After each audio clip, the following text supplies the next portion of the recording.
सभी को आ रही है। वहाँ से बच्चे जो बैठे हैं उधर उधर तक आवाज़ आ रही है? इधर जितने पेरेंट्स बैठे हैं आवाज़ आ रही है? हाथ उठा के एक बार बोल दीजिए। इधर भी, उधर भी, ठीक है। ओम सहना भवतु सहनो भुनक्तु सह वीर्यं करवावहे तेजस्विनावधीतमस्तु मा विद्विषावहे। ओम शांति शांति शांति।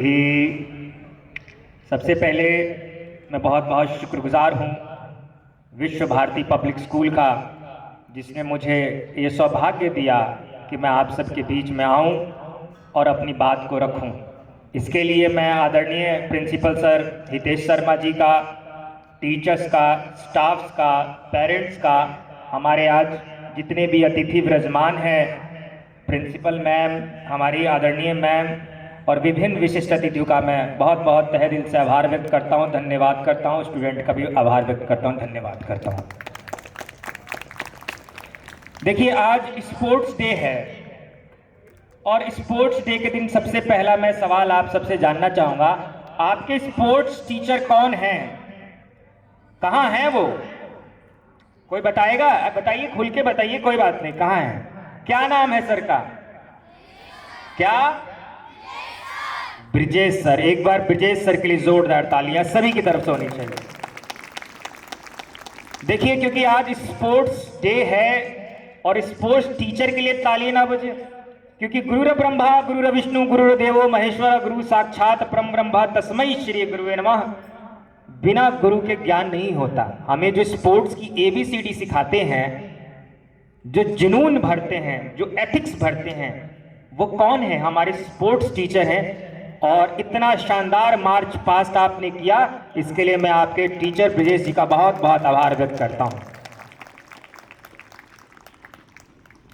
अच्छा, आप सभी को पता है कि मैं कौन सा गेम खेलता हूं, कौन से स्पोर्ट्स के लिए मैं जाना जाता हूं, क्यों मैं यहां पे चीफ गेस्ट के आया हूं? हाँ, आप आइए, ब्लू वाले। हाँ, आप आइए, आइए आइए, दौड़ के आइए, बताइए, पता तो चलना चाहिए ना बच्चों को, क्यों जाना। आ जाइए, आ जाइए। हाँ, आइए, ऊपर आइए। हाँ, क्या नाम है आपका? रिशान। कौन सी क्लास में है? 8th क्लास में। Section B. तो कौन सा स्पोर्ट्स खेलता हूं मैं?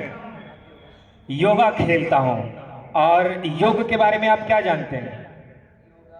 बताइए, यहाँ पे पता तो चलना चाहिए स्पोर्ट्स डे पे। योग के बारे में कुछ भी बोलिए। योगा शरीर के लिए बहुत अच्छा होता है, इससे शरीर स्वस्थ रहता है। बहुत बढ़िया, एक बार जोरदार तालियां आपके बीच का ही साथ है। Thank you, thank you. अब आप सोच रहे होंगे कि योगा स्पोर्ट्स में कैसे है? योगा तो यार ये वही तो नहीं जो हम सांस लेना छोड़ना, आसन प्राणायाम, वही तो योग नहीं है। हाँ, वही योग है, लेकिन उसमें योगासनों का खेल होता है। दोस्तों, मैं बताना चाहूंगा, योगासन स्पोर्ट्स को 17 दिसंबर 2020 को आयुष मंत्रालय और खेल मंत्रालय ने कॉम्पिटिटिव स्पोर्ट्स की दर्जा दे दी। और आज CBSE गेम्स में, स्कूल्स गेम्स में, पुलिस गेम्स में, नेशनल गेम्स में, यूनिवर्सिटी गेम्स में, एशियन गेम्स में भी योगा शामिल है। और बहुत जल्द 2036 में योगासन ओलंपिक में भी आने वाला है। तो योगासन को आखिर स्पोर्ट्स में लाने की जरूरत क्यों थी? क्योंकि हमारी जो संस्कृति है, हमारी जो धरोहर है, उसको बचाना था। और बच्चे खेल खेल में चीजों को सीखते हैं, इसलिए बच्चों के अंदर बीजारोपण करने के लिए योगासन को कंपटीशन की दर्जा दी गई। अब सवाल यह है कि मैं तो दिव्यांग हूं, मैं तो फिजिकली चैलेंज हूं, 69% मुझे पोलियो है, मैं योगासन के लिए कैसे जाना जाता हूं? तो मैंने अभी आपके सर के लिए तालियां बजवाई थी ना, तो मैं आपको बताना चाहूंगा, जब मैं 9th क्लास में पढ़ता था आप लोगों की तरह, तो बच्चे क्रिकेट खेलते थे, फुटबॉल खेलते थे, वॉलीबॉल खेलते थे, हॉकी खेलते थे। मैं कोने में बैठा रहता था पीटी पीरियड में। मैंने एक दिन अपने PTI सर से जाके बोला कि सर, मेरे लायक कोई गेम नहीं है क्या मैं किसी चीज में पार्टिसिपेट नहीं कर सकता? तो उन्होंने मुझे एक बात बोली, बेटा उस गेम में पार्टिसिपेट करो जिसमें आप बेहतर हो। तो योग मैं बड़ा अच्छा करता था और आपको मैं बताना चाहूंगा, विकलांग होने के बावजूद नॉर्मल लोगों के साथ खेल के हांगकांग, चाइना इत्यादि देशों में मैं 3 बार वर्ल्ड चैंपियन रहा योग में। और भारत के राष्ट्रपति एपीजे अब्दुल कलाम साहब, doctor Pranab Mukherjee, chief justice of India justice DY Chandrachud साहब और हमारे पूर्व राष्ट्रपति, उन्होंने भी मुझे जो है सम्मानित किया। इसके लिए मैं उन सभी का आभार व्यक्त करता हूं। देखिए, अभी बच्चे ने बड़ा अच्छा बताया कि योग हमारे स्वास्थ्य के लिए अच्छा है। केवल योग ही नहीं, आज स्पोर्ट्स डे है, तो ये स्पोर्ट्स डे केवल एक दिन का इवेंट नहीं है। ये इवेंट ऐसा है जिस दिन आप सब डिफरेंट स्पोर्टिंग एक्टिविटी में पार्टिसिपेट कर सके, उसे जान सके, उसके महत्व को जान सके। और जो नहीं खेलते बच्चे केवल एकेडमी में रहते हैं, एकेडमिक क्षेत्रों में रहते हैं, तो पेरेंट्स को भी पता चले कि स्पोर्टिंग एक्टिविटी करने से उनको कितना बेनिफिट है, इसलिए पेरेंट्स को भी बुलाया गया।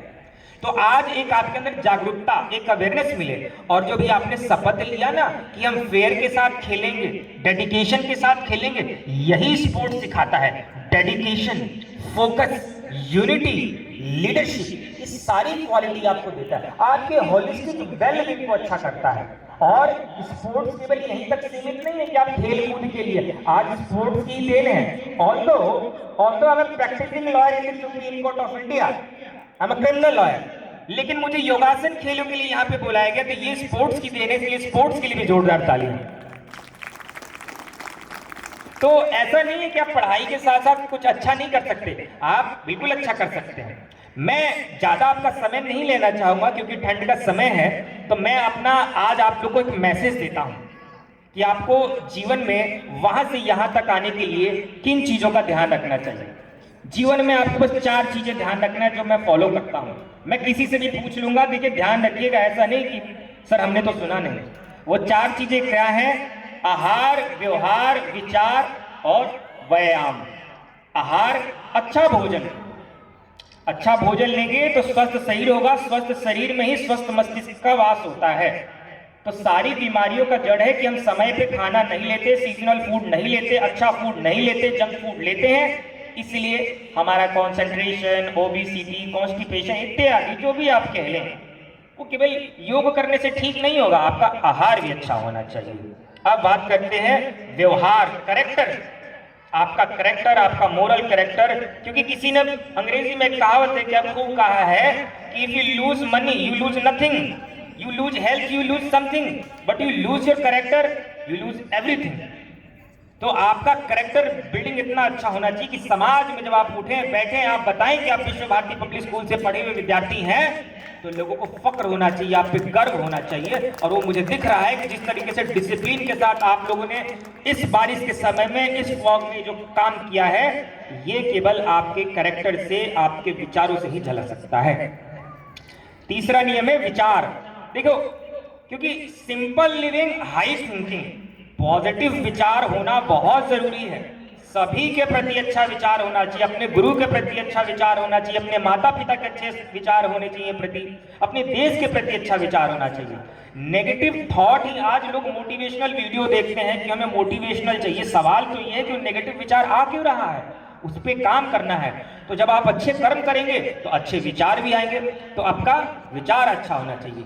चौथा नियम है व्यायाम, एक्सरसाइज। अब आप योगा करें, स्पोर्ट्सिंग एक्टिविटी करें, या जो भी एक्टिविटी आपको अच्छी लगती है। बचपन में हम सब खेलते हैं, लेकिन जैसे जैसे बड़े होते हैं वो हम छोड़ते चले जाते हैं। हमारे पास 1-1 घंटा, आधा घंटा फोन पे देने के लिए समय है, लेकिन हमें अपने बच्चों को आधा घंटा ग्राउंड पे भेजने के लिए, या खुद भी आधा घंटा ग्राउंड पे जाने के लिए समय नहीं है। कैसा दुर्भाग्य है। तो स्पोर्ट्स डे पे सीख लेनी है कि आधा घंटा रोज करेंगे हम योग, या कोई भी स्पोर्टिंग एक्टिविटी आप करें। और मैं अंत में यही कहना चाहूंगा, अब मैं सवाल पूछ लूं, क्या 4 नियम याद हो गए हैं?